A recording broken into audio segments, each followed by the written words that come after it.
Welcome to Haribabu sir maths. నేను మీ హరిబాబు సార్ని.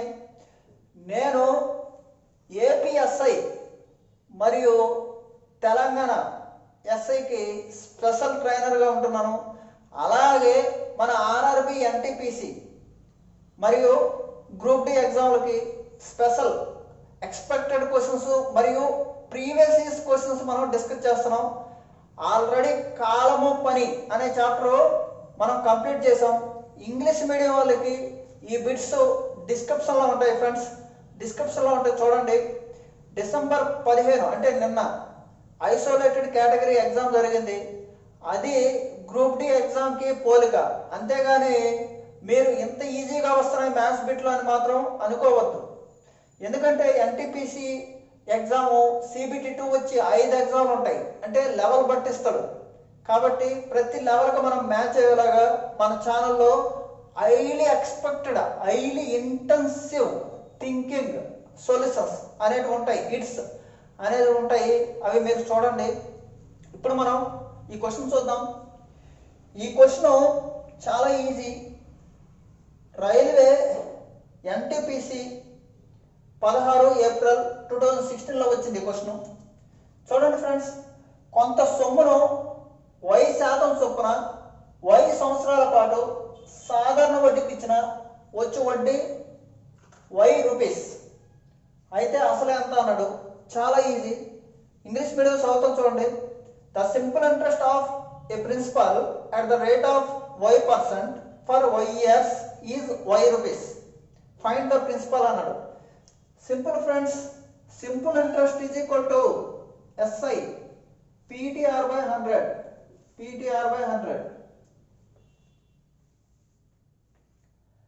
బాగా వినండి. కొంత సొమ్ము అన్నాడు, ఆ సొమ్ము ఎంతో తెలీదు, దాన్నే ప్రిన్సిపల్ అంటాం. ఆ ప్రిన్సిపల్ కనుక్కోవాలి ఇప్పుడు మనం. అదే అసలు. అసలు అంటే ఏంటి? ప్రిన్సిపల్. అది మనం కనుక్కోవాలి. ఓకేనా? P కనుక్కోవాలి. T వచ్చి ఇచ్చాడు. టైం ఎంత? Y సంవత్సరాల పాటు. Y రేట్ ఎంత? Y/100. ఓకే. వచ్చు వడ్డీ కూడా సాధారణ వడ్డీ కూడా Y. Y కొట్టుకుపోయింది. P is equal to 100/Y. 100/Y. First option is right answer. First option అనేది రైట్ ఆన్సర్. ఇప్పుడు మనం నెక్స్ట్ క్వశ్చన్ నెంబర్ 2 చూద్దాం. ఇలాగ మనం మొత్తం 50 క్వశ్చన్స్ చెప్పుకుంటాం ఫ్రెండ్స్. క్వశ్చన్ నెంబర్ 2 చూద్దాం. చూడండి, క్వశ్చన్ నెంబర్ 2 ఏమన్నాడంటే, if a certain amount become double in 7 years at the rate of simple interest, then how many years it will be the same amount become 5 times the same rate of interest. ఈ question యొక్క మీకు ఈ question డిస్క్రిప్షన్లో పెట్టాను చూడండి. ఏమడిగాడంటే, ఒక వ్యక్తి కొంత సొమ్మును సాధారణ వడ్డీకి ఇస్తే 7 సంవత్సరాల్లో రెట్టింపు అవుతుంది. ఏమవుతుంది? 7 సంవత్సరాల్లో రెట్టింపు అవుతుంది. అదే సొమ్మును ఎన్ని సంవత్సరాల పాటు 5 రెట్లు అవుతుంది అన్నాడు. ఫ్రెండ్స్ వినాలి. ఎన్ని సంవత్సరాల పాటు 5 రెట్లు అవుతుంది అన్నాడు. ఇప్పుడు ఏం చేయాలి మనం? ప్రిన్సిపల్ 100 రూపాయలు అనుకుందాం. 200 అయింది. 100 రూపాయలు ఉండే అమౌంట్ 200 అయింది. ఎన్ని సంవత్సరాలకి?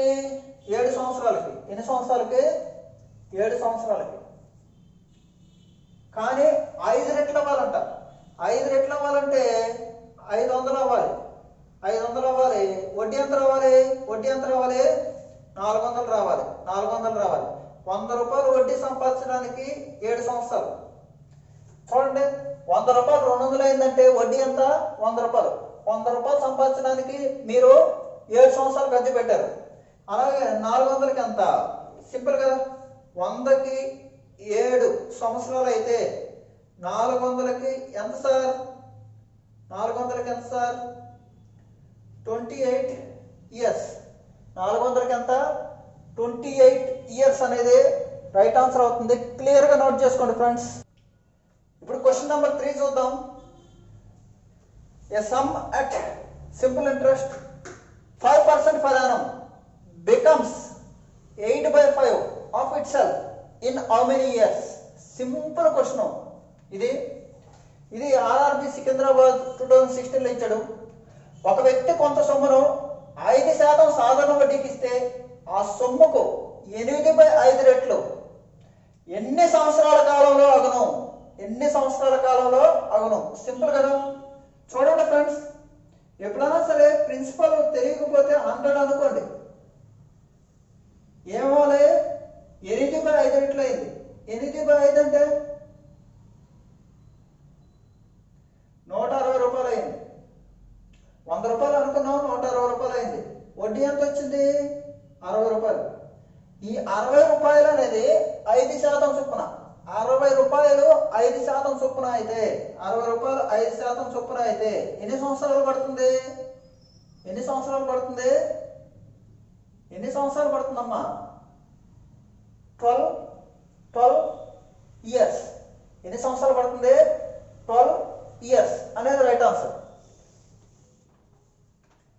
ఇప్పుడు మనం క్వశ్చన్ నెంబర్ 4ని డిస్కస్ చేద్దాం. క్వశ్చన్ నెంబర్ 4ని, find the total interest, find the total simple interest of 3 years at the rate of 7% per annum on ₹500 and at the rate of 10% per annum 700 and at the 4% per annum on ₹1000. చూడండి, find the total interest of 3 years at the rate of 7% per annum on 500, at the rate of 10% per annum on 700, at the rate of 4% per annum ₹1000. మొత్తం total interest కనుక్కున్నాడు 3 సంవత్సరాలకి. ఇది మనం డిస్క్రిప్షన్లో ఉంటుంది, చూసుకోండి question. ఇప్పుడు వినండి, ఫస్ట్ అమౌంట్ ఎంత? 500, 7%. 500 వచ్చి 7% అంటే ఎంత? ₹35 వస్తుంది ఒక సంవత్సరానికి. ఒక సంవత్సరానికి ₹35 వస్తుంది. అలాగా 3 సంవత్సరాలకి, 3 సంవత్సరాలకి ఎంత? ₹105. 3 సంవత్సరాలకి ఎంత? ₹105. అలాగే రెండోది 700, 10%, ₹70 ఒక సంవత్సరానికి. అలాగా 3 సంవత్సరాలకి 210. అలాగా 3 సంవత్సరాలకి 210. తర్వాత మూడోది ₹1000 4% అన్నాడు, ₹40 ఒక సంవత్సరానికి. అలాగా 3 సంవత్సరాలకి 120. మొత్తం కొడితే 5, 3, ₹435. క్లియర్గా నోట్ చేసుకోండి ఫ్రెండ్స్, నోట్ చేసుకోండి. ఇప్పుడు మనం క్వశ్చన్ నెంబర్ 5 చూద్దాం. 2 equal sums are deposited in a bank at simple interest 15% per annum for 3 years అంటే 3.5 సంవత్సరం and 5 years. If the difference between their interest is ₹144, then each sum is. డిస్క్రిప్షన్లో ఉంటుంది question, చూసుకోండి. ఇప్పుడు తెలుగులో 2 సమాన సొమ్ములను 2 వేరువేరు బ్యాంకుల్లో సాధారణ వడ్డీతో జమ చేశారు.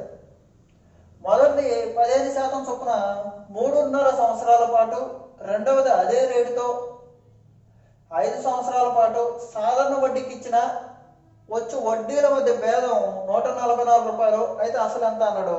చాలా ఈజీ క్వశ్చన్ ఫ్రెండ్స్ ఇది. మీరు చాలా చాలా ఈజీగా క్యాలిక్యులేషన్ అనేది చేసుకోవాలి. చూడండి, 15% అన్నాడు, 3.5 years అన్నాడు. 3.5 years అంటే చూడండి, 15% అన్నాడు, 3.5 years, 3.5. 3.5 అంటే 7లో సగం, 7లో సగం. ఇది ఇక్కడ వచ్చే వడ్డీ, ఇక్కడికి వచ్చే వడ్డీ ఎంతో తెలియదు. ₹100 అనుకుంటాం కదా మన ప్రిన్సిపల్, ఎంతో. ఇప్పుడు మనం ₹100 అనుకుంటాం. వచ్చే వడ్డీ శాతం ఇది కొట్టుకుపోయింది. ఇక్కడ వచ్చే వడ్డీ మరియు రెండోది అదే రేటుతో 15% చొప్పున 5 సంవత్సరాలకి, 15% చొప్పున 5 సంవత్సరాలకి. ఓకేనా? ₹100 ఈ కొట్టుకుపోద్ది. అంటే ఇక్కడ ఏమవుద్ది? ఈ శాతం ఇది కొట్టుకుపోద్ది. ₹100 తీసుకున్నాం కాబట్టి ఇక్కడ ఏమవుద్ది? 15 × 5 అవుతుంది. ఇక్కడ చూడండి, 105/2, 105/2 ఇక్కడ 75. దీన్ని కూడా ఏం చేస్తాను నేను, దీన్ని కూడా నేను ఏం చేస్తానంటే 75ని 150 బై ఇలా రాసుకుంటాను. 150 బై 2 అంటే 75, అంతేనా? ఇది 105 బై 2 సరిపోయిందా లేదా? ఇప్పుడు ఈ మధ్య గ్యాప్, ఈ మధ్య డిఫరెన్స్ వచ్చి 144 అంటే 150 మైనస్ 105 45. 45 బై 2 శాతం వచ్చి 144. అయితే అసలు అడిగాడు 100% ఎంత అని అడిగాడు. సింపుల్ ఫ్రెండ్స్, 5 9ల 5 20ల 9తో 9 16ల ఏముంది, 2 ఎట్లా వెళ్ళిపోయి 2 అట్లా వెళ్ళిపోతే 32. చూడండి 32 ఇంటూ 20, 32 20ల 32 ఇంటూ 20, 32 ఇంటూ 20 ఎలాగ 20 అయింది? ఈ 2 అట్లా వెళ్ళిపోతే 32, 32 ఇంటూ 20, 32 ఇంటూ 20 640, 640 రూపీస్, 640 రూపీస్. ఇలాగా మీరు క్యాలిక్యులేషన్ చేసేటప్పుడు ఈజీగా చేయాలి. ఇది 7/2 కదా, ఇది 5% అంటే 5 సంవత్సరాలు కాబట్టి 10/2 రాసుకోండి, లేకపోతే మీ ఇష్టం ఎలాగైనా రాసుకోవచ్చు, అకార్డింగ్ టు యూ. ఇప్పుడు మనం క్వశ్చన్ నెంబర్ 6 గురించి చెప్పుకుందాం. ఈ క్వశ్చన్ చాలా ఈజీ ఫ్రెండ్స్. చూడండి, ఈ క్వశ్చన్ ఎన్ని ఎగ్జామ్లో వస్తుందంటే, ఇది ఎస్ఐ ఫిలిమ్స్ 2019 పేపర్, ఇది 2017 పేపర్, సేమ్ క్వశ్చన్. అలాగే ఇది రైల్వే పేపర్లో కూడా సేమ్ క్వశ్చన్ ఉంది. కాబట్టి చాలా ఈజీ క్వశ్చన్ ఇది. అంటే చిన్న క్వశ్చన్ అయినా సరే చాలా ఈజీగా చేస్తారు కాబట్టి 1 మార్క్ వస్తుంది. ప్రతి మార్కు మనకి ఇంపార్టెంటే. చూడండి, a sum of money is invested for 5 years at annual rate of simple interest. ఏమన్నాడంటే 5 సంవత్సరాల పాటు కొంత సొమ్ముని కొంత రేటుతో ఇచ్చాడు. ఆ రేట్ ఎంతో తెలియదు, గుర్తుపెట్టుకోండి, ఆ రేట్ ఎంతో తెలియదు. If the interest was 2% higher, 2% పెంచితే, రేట్ ఎంతో తెలియదు 6 అనుకోండి, 2% పెంచితే R+2. రేట్ పెరగడం వల్ల ఏమైంది? 300 ఎక్కువైంది. ఏమైంది? 300 ఎక్కువైంది. అయితే ఏమడిగాడు? వాట్ వాజ్ ద అమౌంట్ అన్నాడు. సింపుల్. చూడండి, 1 సంవత్సరానికి 2% ఎక్కువైంది. అలా 5 ఇయర్స్కి ఎంత ఎక్కువైంది? 5 × 2 10% ఎక్కువైంది. 10% ఎక్కువైతే అమౌంట్ ఎంత? 300. 10% నుంచి 300 అయితే అతను అడిగింది ప్రిన్సిపల్ అసలు 100% ఎంత? 3000. 100% ఎంత? 3000 అనేది రైట్ ఆన్సర్ అవుతుంది ఫ్రెండ్స్. క్లియర్గా రాయండి, నోట్ చేయండి ప్లీజ్. ఎక్సలెంట్ క్వశ్చన్ ఫ్రెండ్స్ ఇది. A father deposited the sum of 50,000 on 5% simple interest in the name of his sons in a such a way that both of them get equal amount when they are 18 years old. If present age is 12 and 14 years respectively, then how much amount is present in the name of younger son? Younger son మీద పెట్టింది ఎంత అన్నారు. చూడండి, ఒక తండ్రి 2 కొడుకులకు 50,000 రూపాయలు మొత్తం ఉంది. 5% సాధారణ వడ్డీకి 2 వేరు భాగాలుగా 12 సంవత్సరాలు మరియు 14 సంవత్సరాలు ఉండే వ్యక్తుల మీద జమ చేశాడు. అయితే వీళ్ళకి 18 సంవత్సరాలు వచ్చేసరికి ఏమవుతుంది? మొత్తం వాళ్ళకి వచ్చిన అమౌంట్లో ఈక్వల్, సమానం అమౌంట్ మొత్తం. అయితే చిన్నవాడికి వచ్చే సొమ్ము ఎంత అన్నాడు. ఎక్సలెంట్ క్వశ్చన్ ఇది. చూడండి, ఫస్ట్ వాడి దగ్గర 100 రూపాయలు ఉంది, రెండో వాడు 100 రూపాయలు ఉంది అనుకుందాం. ఈక్వల్ కాదు, జస్ట్ అలా అనుకోండి. 12 సంవత్సరాలు, ఇతను 14 సంవత్సరాలు. వీరికి ఎన్ని సంవత్సరాలు రావాలి? 18 years రావాలి. అంటే వీడికి ఎన్ని సంవత్సరాలు? 6 years. చిన్నోడికి 6 years, పెద్దోడికి 4 years. అయ్యేటట్లు జమ చేశాడు. బాగా వినండి, ఈ 100 తీసిన తర్వాత మాట్లాడదాం దీని గురించి. 6 సంవత్సరాలు జమ చేశాడు చిన్నోడి మీద. ఎంత శాతం? 5%. 6 సంవత్సరాలు 5% అంటే 6 ఐదులు ఎంత? 30 రూపాయలు. 30 రూపాయలు వడ్డీ. ఎంత వడ్డీ? 30 రూపాయలు వడ్డీ. అయితే ఆడేమడిగాడు? మొత్తాలు సమానం అన్నాడు. మొత్తాలు అంటే ఎంత? మొత్తాలు అంటే 130 రూపాయలు. 130 రూపాయలు మొత్తం టోటల్. 100 రూపాయలు అసలు ప్లస్ 30 వడ్డీ. ఇది దీనికి తెలియదు కాబట్టి పర్టికులర్ అమౌంట్ ఎంతో తెలియదు. 130 ఏ సమ్ అమౌంట్ ఏగా డివైడ్ చేశాను. ఇప్పుడు బి అనే అమౌంట్లో అంటే ఏం లేదు, 50,000లో ఏబి అనే రెండు అమౌంట్లు 50,000. ఓకేనా? ఇప్పుడు పెద్దోడికి ఎంత? 4 ఇయర్స్ 5% పెట్టాను అంటే 20 రూపీస్ వస్తుంది వడ్డీ. ఎంత? 20 రూపీస్ వడ్డీ వస్తుంది. కానీ అసలు 100 కాబట్టి 120 ఈ రెండు ఈక్వల్, మొత్తాలు ఈక్వల్ అన్నాడు. సింపుల్, అంతేనా? చూడండి ఫ్రెండ్స్, ఈ 0 కొట్టేశాను. ఏ బై బి ఎంత? 12/13. ఏ బై బి ఎంత? 12/13. మొత్తం ఎన్ని భాగాలు? 25 భాగాలు. మొత్తం ఎన్ని భాగాలు? 25 భాగాలు. ఎంత ఇచ్చాడు? 50,000.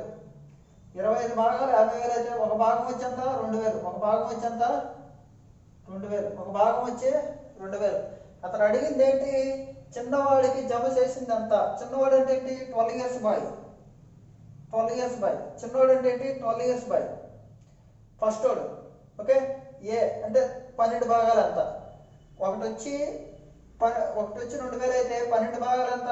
12 రోజుల ఎంత? 24,000. 12 రోజులు ఎంత? 24,000. 12 రోజులు ఎంత? 24,000. చిన్నోడికి 24,000 పెడితే పెద్దోడికి ఎంత పెట్టారు? పెద్దోడికి ఎంత పెట్టాడు? 26,000 పెట్టాడు. పెద్దోడికి ఎంత పెట్టాడు? 26,000 పెట్టాడు. సింపుల్ కదా? ఇది మనం చేయాల్సిందే. సింపుల్. ఓకేనా friends?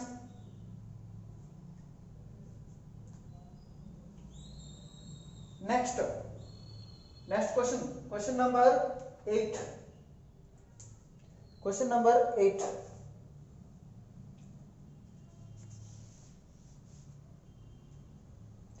At 5,000 rupees, the difference of interest amount received from the different banks in 2 years is 25 rupees. అంటే ఏంటి? At 5,000, the difference of interest amount received from the banks 2 years is 25. అంటే ఏంటి? 2 రకాల సాధారణ వడ్డీల మధ్య భేదం వచ్చి 25 రూపాయలు. అయితే ఏమడిగాడు? Then the difference in interest rate of both banks అంటే R1 మైనస్ R2 రేట్ల మధ్య డిఫరెన్స్ ఎంత కనుక్కోమన్నాడు. ఇది చూడండి ఫ్రెండ్స్, సింపుల్ ఇంట్రెస్ట్ 1 మరియు సింపుల్ ఇంట్రెస్ట్ 2 ల మధ్య భేదం ఎంత? 25. ఓకేనా? 5,000 రూపాయలు. 5,000 రూపాయలను ప్రాసెస్ చెప్తున్నాను. 5,000 రూపాయలను ఎంత? 2 ఇయర్స్ ఇచ్చాడు. R1 రేట్ తెలియదు కాబట్టి R1/100 మైనస్ ఇదే 5,000 రూపాయలను 2 ఇయర్స్ ఇచ్చాడు. R2/100. ఈ మధ్య గ్యాప్ ఎంత? 25. ఓకేనా ఫ్రెండ్స్? చూడండి, దీనికి కొట్టేశాను. ఇక్కడ ఏమొస్తుంది? 100 R1, 100 R2. 100 కామన్ తీస్తున్నాను. R1 minus R2.